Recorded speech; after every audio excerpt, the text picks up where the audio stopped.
लाओ यशोदा। क्यों चाहिए मेरा लल्ला? सत्य बताना, कौन हो तुम और ये सब कौन है?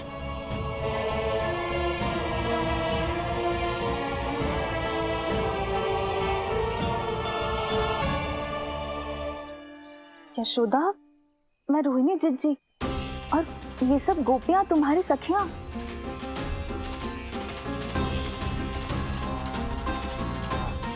कैसे भरोसा करूं मैं कि आप रोहिणी जिज्जी हो और ये सब मेरी सखियां ही हैं?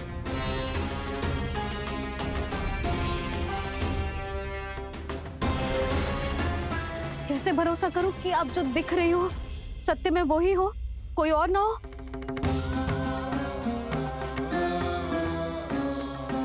मेरे घर जो आई थी साक्षात देवी का रूप थी, किंतु वो चुड़ैल निकली, राक्षसी।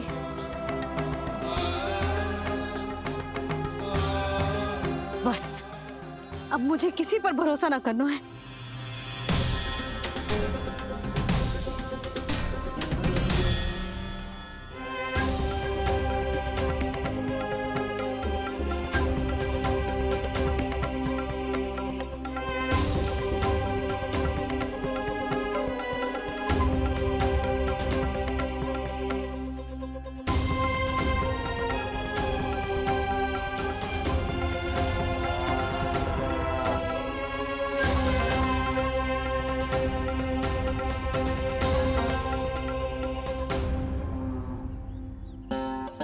नारायण की बहुत बहुत कृपा, हमारे लल्ला को कुछ ना हो।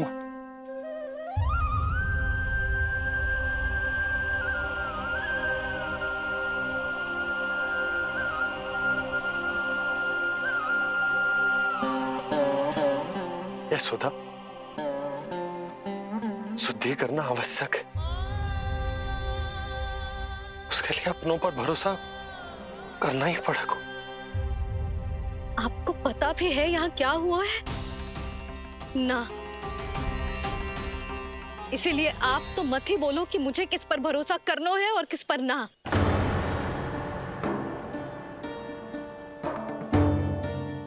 आप ना थे यहाँ, आपने ना देखा कैसे वो राक्षसी देवी के रूप में आओ और माँ के आंखों में धूल झोंक गई। कैसे उस राक्षसी ने मेरी ममता का लाभ उठाओ है और मेरे सामने मेरे लल्ला को ले गया।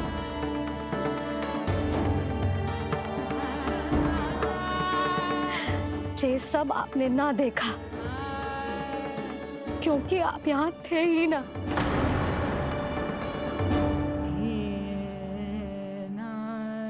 मैंने कही थी ना, मुझे आभास हो रहा है, मत जाओ। किंतु आपने क्या कही? चिंता ना करो जसोदा, अब देखो क्या होगा। उस नरभक्षी, उस राक्षसी ने मेरे लल्ला।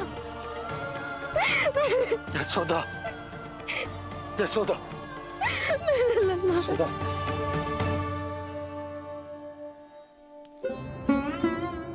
यशोदा, नारायण की कृपा से कुछ नहीं हुआ है तुम्हारे लल्ला को। समझने का प्रयास करो। वही तो कर रही हूँ जिज्जी, समझने का प्रयास। बुद्धि भ्रष्ट हो गई थी मेरी कि एक अनजान पे भरोसा कर लो मैंने। एक माँ होके भी मैं सत्य ना देख पाई, किंतु आप, तुम सब स्वयं को सखियां बताती हो ना मेरी, तुम सबने भी ना देखी, एक बार भी मुझे सचेत ना किया उस राक्षसी के बारे में। यदि कुछ हो जाता मेरे लल्ला को तो कहाँ जाती, क्या करती, किसको दोष देती?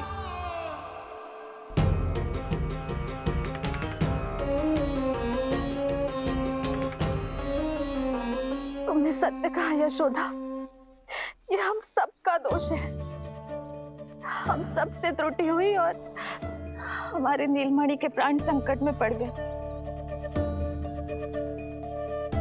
किसी को दोष देने का अब कोई लाभ ना है।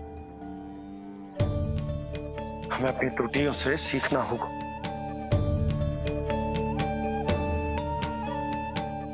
एक भूल हम पहले ही कर चुके, शुद्धि ना करके दूसरी भूल ना करेंगे यशोदा।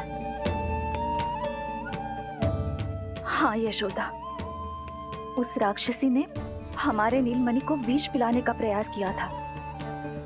नारायण की कृपा से अब हमारा लल्ला ठीक है, किंतु उसके स्वास्थ्य के लिए शुद्धि पूजा करनी ही होगी। घबराओ मत मैया, अब सुरक्षित हूँ मैं। आते दो।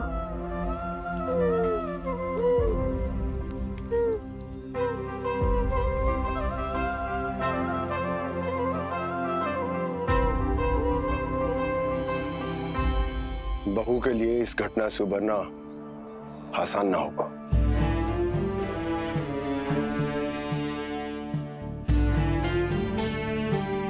और गोकुलवासी भी इस दुस्वप्न को शीघ्र भुला नहीं पाएंगे।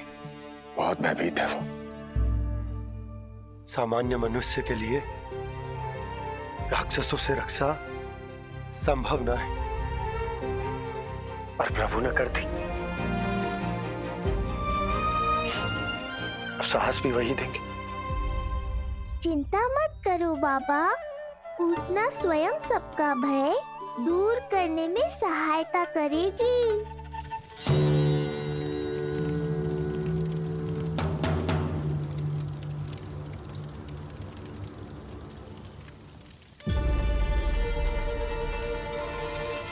ये सुगंध कैसी है?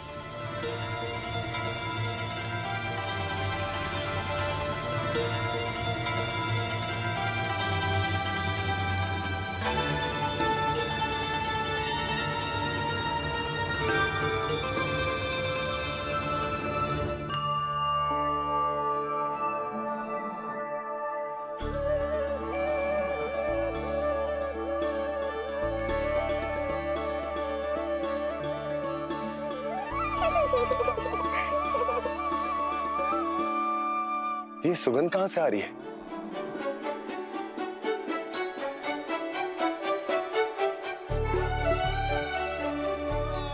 मन में जैसे शांति की लहर सी पैदा कर रही है।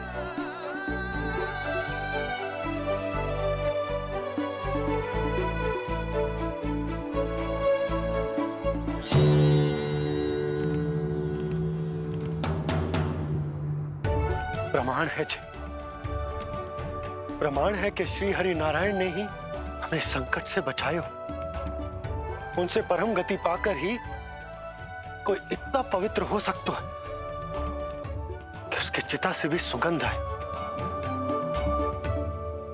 आप सही कह रहे हो बाबा, विष मिलाया तो क्या, दूध तो पिलाया था मुझे पूतना ने। इसी कारण से मैं उसका ऋणी बन गया, तो फिर उसको मोक्ष तो मुझे देना ही था।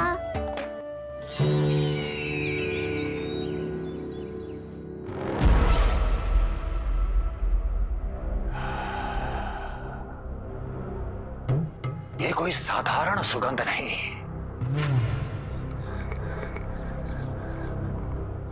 मेरे शत्रु की पराजय की सुगंध है। उस पराजय से सुनिश्चित मेरी दीर्घायु की सुगंध है ये। उस संदेश की सुगंध है कि पूतना ने अपना कार्य संपन्न किया।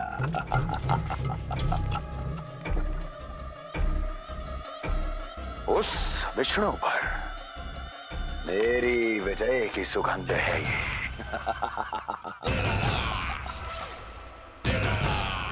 क्षमा चाहती हूँ महाराज, आप मुझे देख रहे हैं पर मैं आपको देख रही हूँ। कहना क्या चाहती हो? यही कि इस समय जो आप देख रहे हैं वो मैं नहीं देख पा रही हूँ, और जो मैं देख रही हूँ वो आप नहीं देख पा रहे हैं। अर्थात किसी विषय पे मेरा दृष्टिकोण आपके दृष्टिकोण से भी भिन्न हो सकता है महाराज।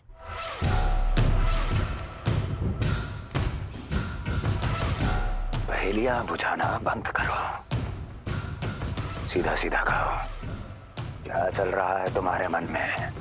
जब तक मैं अपने नेत्रों से प्रमाण नहीं देखूंगी, तब तक मैं नहीं मानूंगी कि ये सुगंध आपके विजय की है या पराजय की।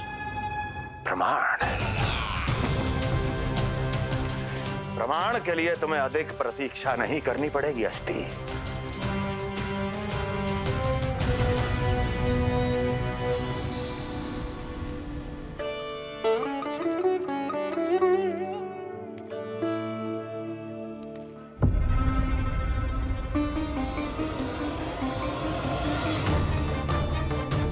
वसुदेव जी ने भेजा है मुझे आपके नीलमणि को दूध पिलाने के लिए। इससे मेरी गोद अपरिचित नहीं लगेगी, ऐसा अनुभव करेगा कि अपनी माँ की गोद में है। आप काजल ले आइए, अपने हाथों से टीका लगाऊंगी। कितना प्यारा बच्चा है ये, कहीं मेरी ही ना दृष्टि लग जाए। कैसे एक अपरिचित पे विश्वास कर लो तेरी मैया ने? उसने कही थी कि वो मथुरा से आई है और वसुदेव भैया ने भेजा है उसे दूध पिलाने के लिए। इसका तो यही अर्थ है कि उसे पता था कि आप मथुरा में हो और वसुदेव भैया से मिले हो। फिर शक और शंका का प्रश्न ही ना उठता था।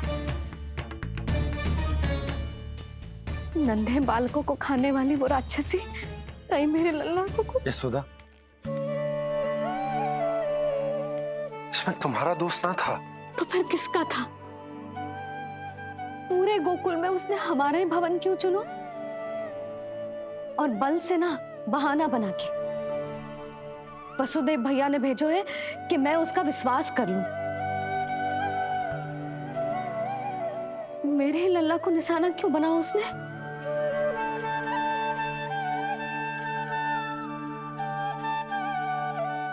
कंस क्रोध में अपना मानसिक संतुलन खो बैठा है।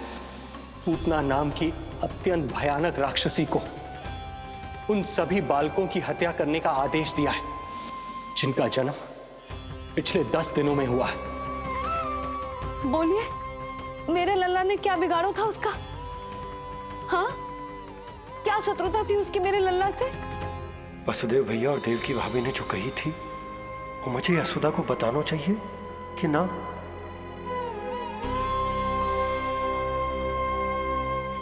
ना ना ना बाबा, बिल्कुल मत बताना। मैया को पता चला तो ये और भयभीत हो जाएंगी। रात दिन केवल मेरी चिंता और रक्षा में ही डूबी रहेंगी। क्या सोचने लगे आप? अवश्य ही आपको कुछ पता है जो आप बता ना रहे। बताइए, बताइए ना। आज तक कुछ ना छुपाया मैंने इससे, फिर आज कैसे? ना ना, मुझे बताना ही चाहिए। लो कर लो बात। अभी अभी तो पूतना के आघात से मैया बाहर आई है, आप फिर एक नया झटका देना चाहते हो? ऐसा मत करो बाबा।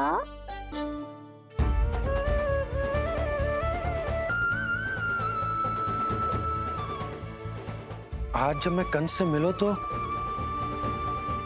उसने अच्छे से मेरा स्वागत करो। अब मुझे ही कुछ करना पड़ेगा।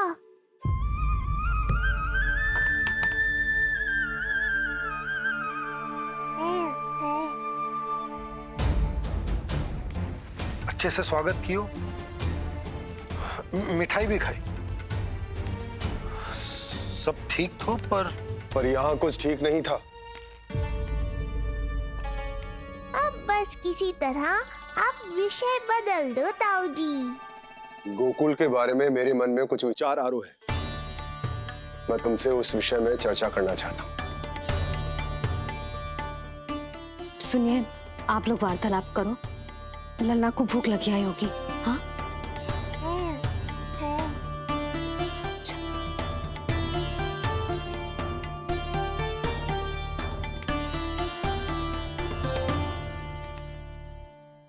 पता नहीं क्यों, पर ऐसा लगता है कि छोटी छोटी आटों पर कि कोई है अब भी हमारे आसपास, कोई है जो हमारे इस नंद भवन पे अपनी बुरी दृष्टि अभी भी गड़ाए हुए है। संकट अभी समाप्त ना हुआ है भैया। अब तक तो उससे पता चल गया होगा कि पूतना सफल रही। किसे? कंस को। पूतना शुभ समाचार लाती ही होगी। महाराज की जय हो।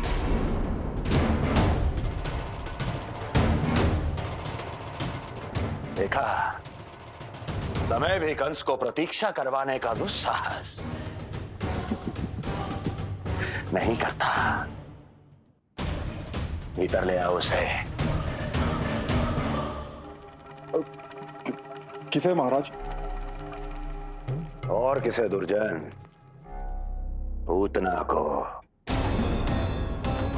क्षमा कीजिएगा महाराज, किंतु वो नहीं रही।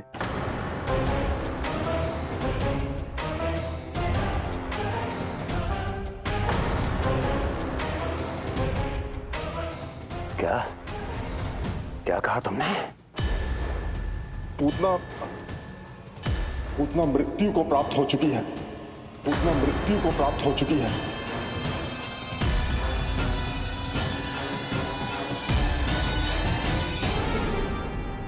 पूतना की मृत्यु के समाचार सुनकर कंस क्रोध की अग्नि में जल उठे को। नन्हे मासूम बालकों की हत्या करने के लिए पूतना को कंस ने भेजे तो इतना निर्दय, इतना स्वार्थी भी कोई हो सके? कंस की क्रूरता की कोई सीमा ना है भैया। इसलिए मुझे तो भय लग रहा है कि पता नहीं कंस आगे क्या करेगा, क्योंकि पूतना की मृत्यु हमारे लल्ला को हमारे भवन में मारने के प्रयास के कारण हुई थी। भवन ही गई थी, नंद के पुत्र को मारने का प्रयास ही कर रही थी।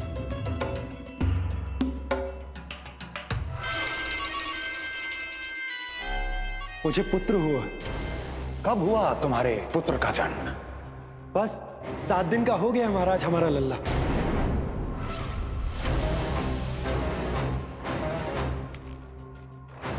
और उस बालक का क्या हुआ? बालक? क्षमा कीजिए महाराज, किंतु उसे तो एक खरोंच भी नहीं लगी। पूरी तरह सुरक्षित है महाराज। किंतु एक बात और है महाराज, हम जब कई समय से रानी रोहिणी को ढूंढ रहे थे ना, यहां से भागने के पश्चात उन्होंने गोकुल में आश्रय लिया है और उनका 1 वर्ष का पुत्र भी है।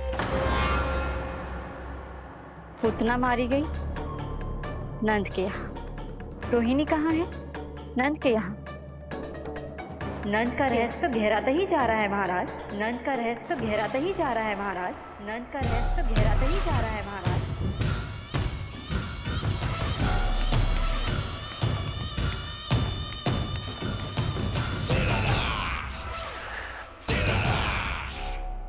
सब कुछ मेरे नेत्रों के सामने था, फिर भी चूक कैसे गया मैं?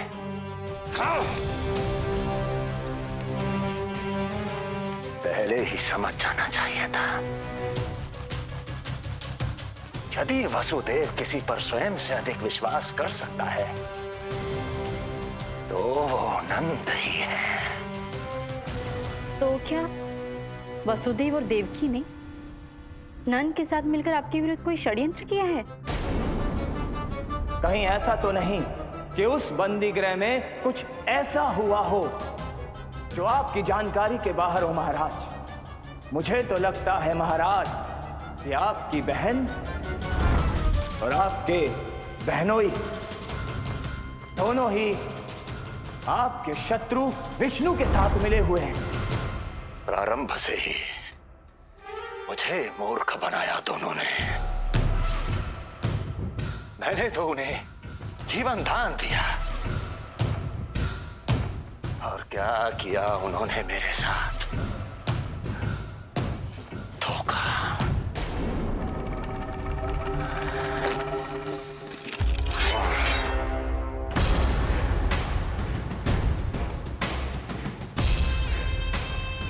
अब वो स्वयं बताएंगे कि क्या षड्यंत्र रचा है उन्होंने। अब ना तो वसुदेव बचेगा, ना देवकी बचेगी, और ना ही बचेगा उनका आठवां पुत्र। ना देवकी बचेगी और ना ही बचेगा उनका आठवां पुत्र। देवकी बचेगी और ना ही बचेगा उनका आठवां पुत्र।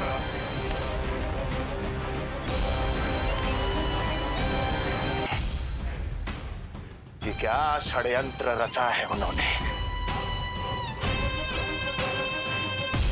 अब ना तो वसुदेव बचेगा, ना देवकी बचेगी, और ना ही बचेगा उनका आठवां पुत्र। ना ही बचेगा उनका आठवां पुत्र। ना ही बचेगा उनका आठवां पुत्र। तब तो हमें सुरक्षा और बढ़ा देनी चाहिए नंद। हाँ भैया, परंतु यशोदा को जब ये पता चलेगा कि हमने सुरक्षा बढ़ा दी, क्योंकि उसके लल्ला पर आए संकट अभी टलो ना है। क्योंकि कंस 10 दिवस से कम आयु वाले बालकों की हत्या करवा रहा। बुद्धि बल का प्रयोग कीजिए स्वामी, शारीरिक बल की आवश्यकता नहीं। मुझे ज्ञान देने की कोई आवश्यकता नहीं। यदि विष्णु को पता चल गया तो?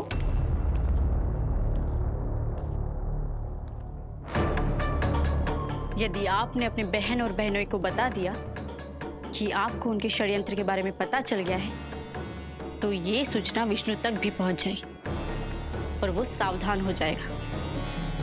क्या यही चाहते हैं आप?